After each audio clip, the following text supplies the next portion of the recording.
I love my children. I also love when they go to grandma's house for the weekend. So hard. Okay. Imaginary numbers. Really quick on your calculator if you need to. Will you figure out what these are? Now, if you plug this into your calculator, will you please make sure there is a parentheses around that negative? We need to notice something about these numbers. Hopefully, the first two you can do. The negative and the sign. Because in your calculator, if you don't put parentheses on this one, it'll square the 10 and then tack on the negative, and we want to square that negative too. So today we're talking about imaginary numbers.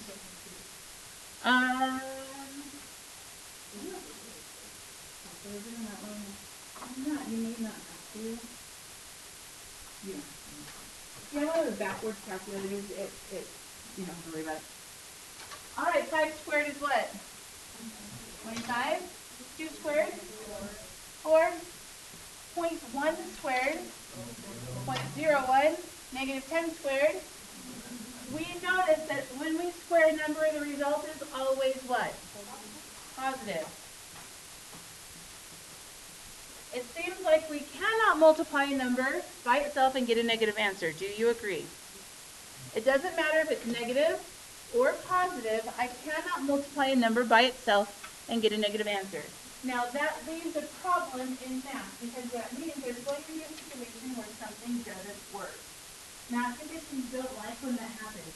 They like to think of ways that they could fill in that gap. So there's a gap. You can't multiply something and get a negative number. So imagine that there could be such of a number. So when math, and I don't know if math was invented, discovered, created, what do you think? I don't know. But math, when it was destroyed, is that what you said? But then you wouldn't have me. I'd have to be your Spanish teacher, and I'd make a terrible Spanish teacher.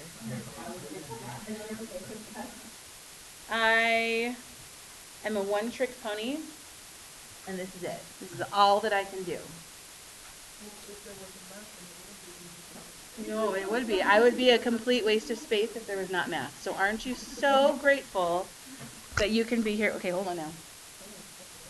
Okay, imagine that there could be such a number that when we multiply it by itself, we could get something negative. So we're going to call this number an imaginary number, and the symbol for an imaginary number is a little swirly eye. We swirl the eye so that it does not look like a 1, because when you put this, and if your dot is not very good, that no longer looks like a 4i, right?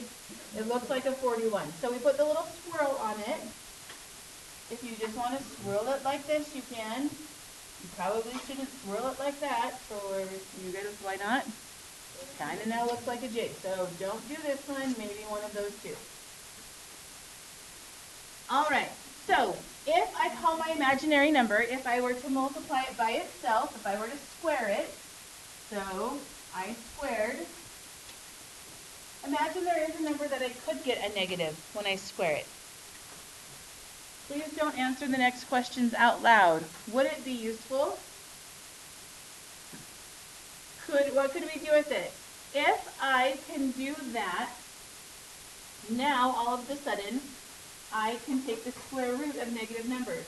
Well, I squared is negative 1, because when I have I times I get something negative. That's the definition that you need to have memorized.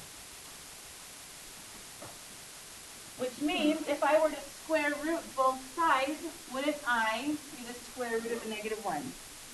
So those are the two that you really need to know. Now looking at part A, our first goal today is to take this idea and simplify a radical that has a negative in it. So on part A, you've done this before. What I do, I look at it in two parts. Look at the whole part first. What's the square root of 25? 5. Now, the square root, we could rewrite this, and this is the only time I'll rewrite it, but this is the same thing as saying the square root of 25 times the square root of a negative 1. Well, we figured out what this is, right? And we know the square root of a negative 1 is I. So my answer is 5i. This is so close close to what we've already done before. It's almost a review. The only thing that's different is we have imaginary numbers in here. Looking at part B, square root of 81 is 9. The square root of a negative number is I. We are done. Pretty much. So you know when I said we're doing imaginary numbers and you're like, Right, okay, moving on. Now part C, square root of 121. 11 what? Why is there an I? Because it's negative. How is part D slightly different though? It's not a perfect square. But we can still break it down by using the tree thing. What times what is 32? 8 and 4. And looking at the 8, what times what is 8? 2 and 4. Do I have to break down the 4s? No, because I've got a group, right? We go down until we either have groups or we have loners. Now what do we know about the group? As a way of a reminder, the groups go out. The groups go out. Now there's a lot of things going to happen here, so will you watch for a second? The group goes out, the loner stays in, and the common placement for the I, because this is imaginary, right, will be between the whole part and the radical. So the I goes in between the 4 and the square root. So 4i square root 2. Again, almost exactly the same thing as we've been doing throughout the course of the year. Let's do it again. Part E. What times what is 45? 5 and 9. And 9 is 3 and 3. Groups go out. These will stay in. 3 square root 5. And then what's the last piece? Because it's a negative, it is imaginary.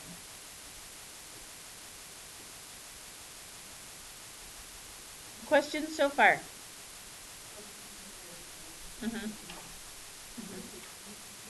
Okay, what about part F? What do you do if nothing can be broken down, like on part F? You put the I on the outside, and then everything else has to stay in.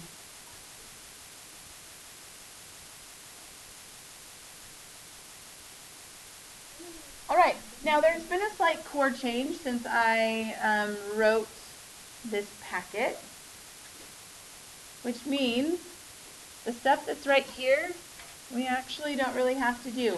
I do want to, however, focus on these two. These are the two that you have to know. By the way, everything else on this lower half is the hardest part of today, and we no longer have to do it. Woohoo! Nope. Is that okay with you? So where are we going to go? Yeah, that big X is going to indicate that I'm not doing it. Feel free to take that. But we do need to know what this. You have to know that I is the square root of a negative 1, right? That way if you have a square root like this, you can take an I out. We good with that? We also have to know that I squared is negative 1, because that's the definition of an imaginary number. The definition is what happens if I could take two things, multiply it by itself, and get something negative. Pretend like that is a really ugly mark. So, the I squared, we said, was what again? Negative 1. Now I'm going to pause for a minute. I'm going to let you try your homework. Okay, welcome back. Imaginary numbers.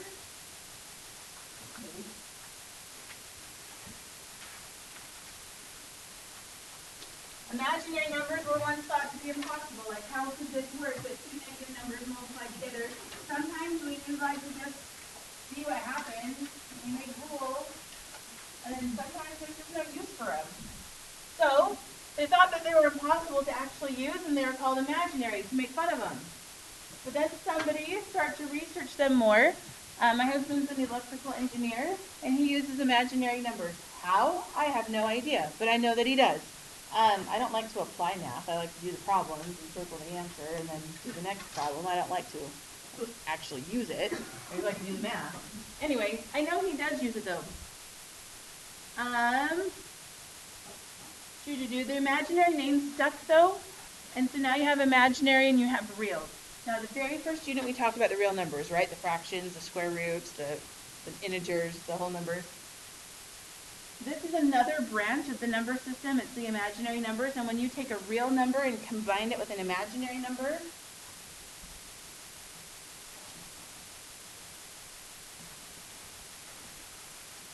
you are going to have a complex number. So for example, 1 minus 2i, part of this number is real, part of the number is imaginary. So when I put a real part and an imaginary part together, it's called a complex number. So example 3, here's another mind-blowing example for you. Identify the real and imaginary part of the following. Well, in this, which one's the real part? The 6, real. Which means the 5i would be part B. Now, I did typo on this one. It's happened a couple times. This is the first time you see it. That's supposed to be a 3i. I don't know where I got the 1. Yeah, sorry. Part B. 8 is real. Now, is it negative 3i or positive 3i? Yeah, this would be...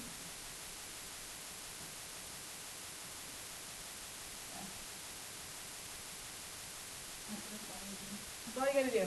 You just want to take a few minutes and finish those problems on your homework. There's 4 of them. We'll pause it.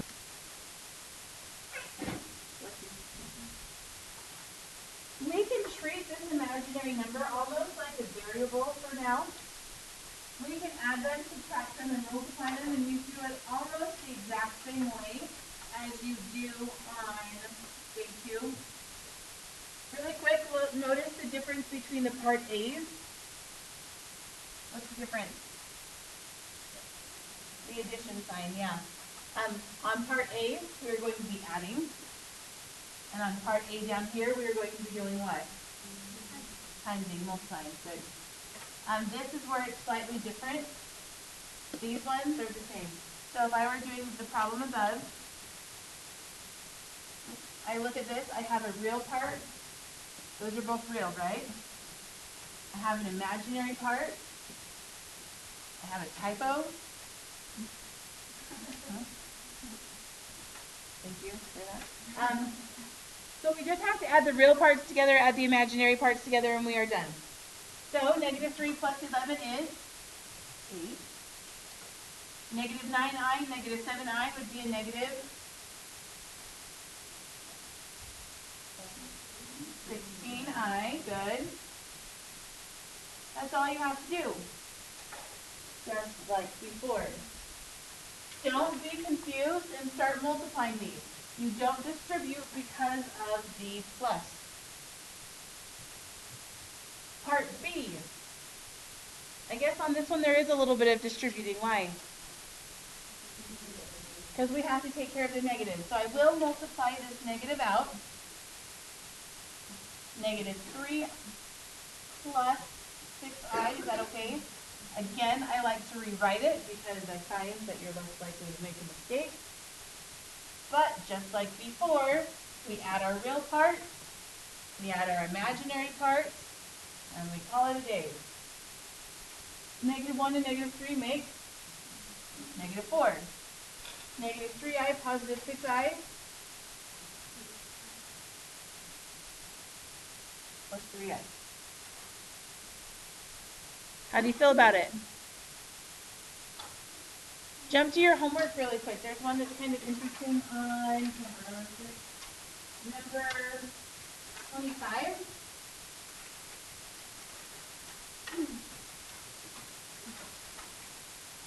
We're going to do number 25 instead of part C. Will you read 25 for me? Oh, just kidding. I'm just kidding.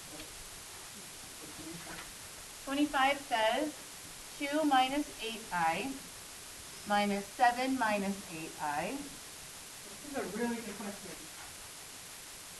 What do you do first? Distribute the negative. So this becomes a negative 7. This becomes a positive 8i. This is gone. Now what? Combine the real part What do you get there? Negative what? Negative 5.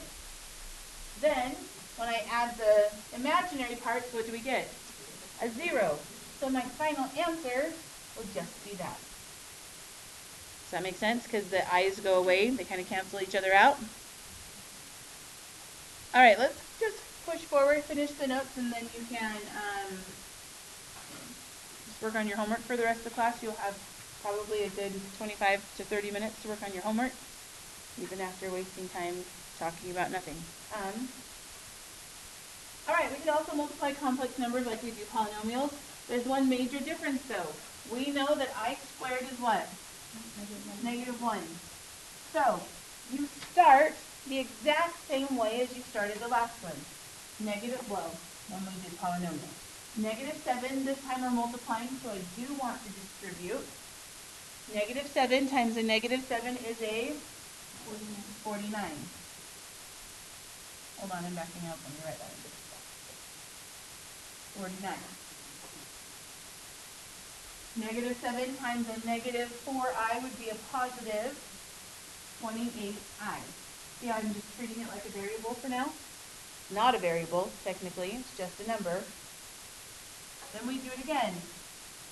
2i times a negative 7i is negative 14i, and I strategically write my 14i under the 28i so that the variables, the i's line up. Last thing, 2i times a negative 4i would be a negative 8i squared. Here's where the difference comes in. Will you watch for a second? We know what I squared is, right? What is I squared? Good. So I'm going to rewrite this as negative 8 times a negative 1, which is what? A positive 8. So this actually is going to go away. And what should I do with the 8? I'm going to combine it with the 49. Because now they're a like term. Once I get rid of the I squared, the 49 and the 8 are just the constants. We can add them together. So we're going to. 49 and 8 make 57 plus 28 minus 14, 14i. What happened to this? It's gone. It was over here and we were done. Let's do another one.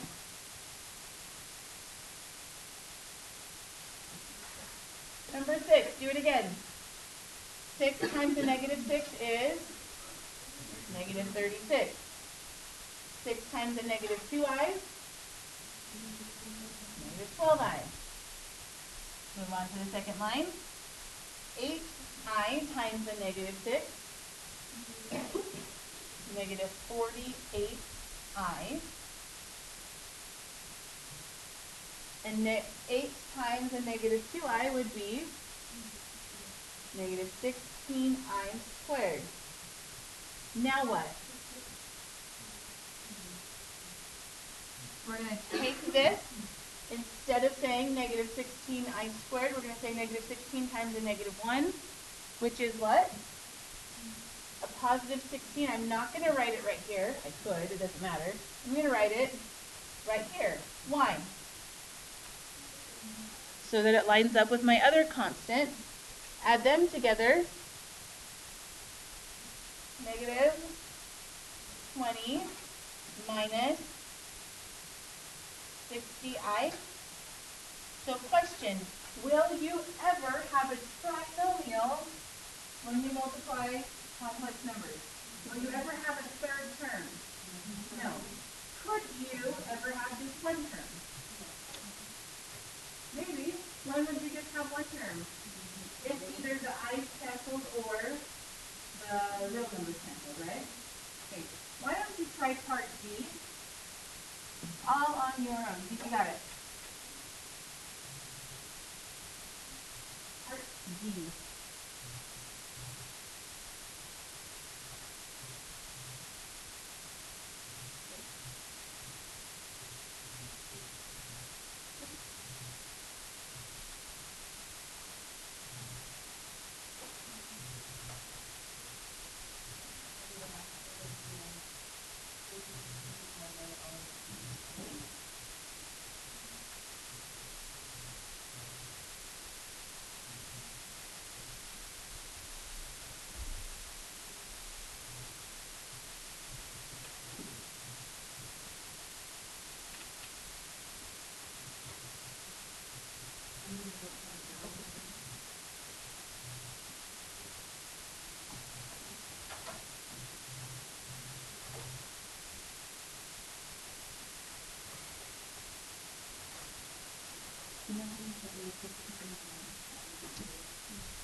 I had to save it, you never know when you're gonna want it. Okay, part D, what do you notice on part D? Did anything happen? A lot of stuff's gonna cancel, and this one's a monomial answer. Raise your hand if you got just one term. Yeah, good. So multiply 5 times 5, 25. 5 times a negative 2i. Okay, do it again. 2i. So now you're getting a positive 10i. The question earlier was, do we cancel them now or do we wait? It doesn't really matter. You can do it now or later. Minus what? 4i squared. Instead of 4i squared, what are we going to call it? Positive 4. So this goes away. We call this a positive 4. Now when I'm combining like terms, 25 and 4 make a 29. The 10i's cancel. We are left with 29. Raise your hand if you got it. Yes.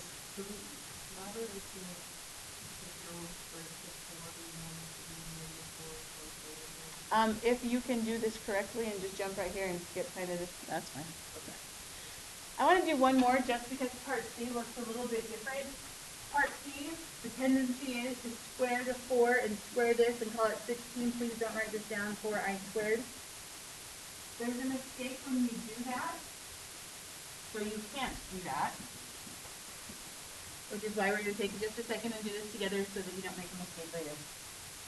How do I do this correctly? Instead of saying 4 minus 2i squared, what should I do? I'm not sure if this is what you just said, but I'm hoping.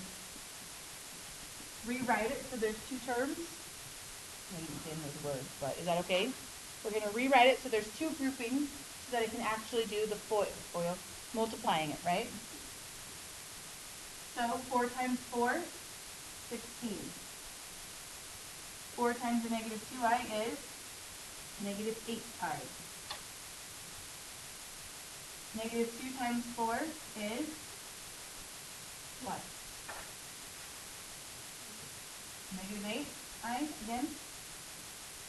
And then the negative 2 times the negative 2i would be a positive 4i squared. Then what? Take this. 4 times negative 1, which would be what? Negative 4 this time. So this is the first time we've seen it be a negative, right? Instead of writing the negative 4 right here, we're going to move it down to here. This is now gone. Combine like terms, what's my final answer? 12 minus 16i. That is the last one we're going to do together. Are there any questions before we stop? Okay.